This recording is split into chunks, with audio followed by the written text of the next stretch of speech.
I'm a huge fan and big believer of, the dinner table, and I know having if you've raised 6 kids and I've raised 4, there were times that, everybody's going in 20,000 different directions and you can't always sit down.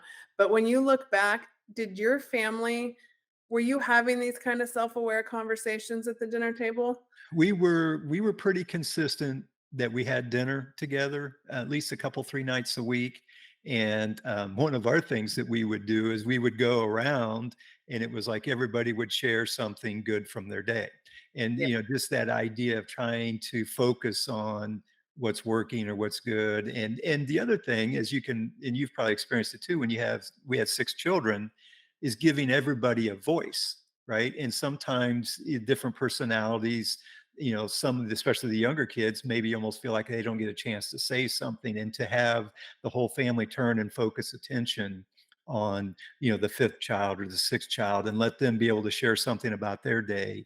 It's just powerful from a connection standpoint. It builds that family unit and that family connection. And again, that sense of home is just so critical as they go out into the world.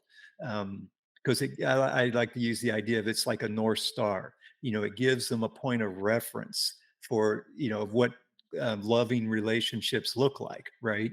And Yeah. if they understand that from home when they go out and they're a sophomore in high school and maybe they have their first sort of romantic relationship, right? It's a boyfriend or a girlfriend for the first time. Mhm. And if that relationship starts to evolve in a way that's not loving, the child will recognize it because they have a point of reference. They can compare that to what it's like at home, right? And what they feel at home. And so then they can say, "Oh, this doesn't feel right to me." They have that, as a tool in their tool belt, if you will. And the dinner table is a great place to accomplish that, right? You build that connection, and they have a chance to, and things come up. And I know one of the things you talked about is values. It's a chance to share values in everyday conversations when things come up. And it's a powerful way to share that with them is in those dinner time conversations. Yeah, it's one of my favorite things, so that's cool to hear. I know that it's something that I wish, we were able to do more of because it really does make an impact, and that Yeah. safe space that you're talking about it's so huge.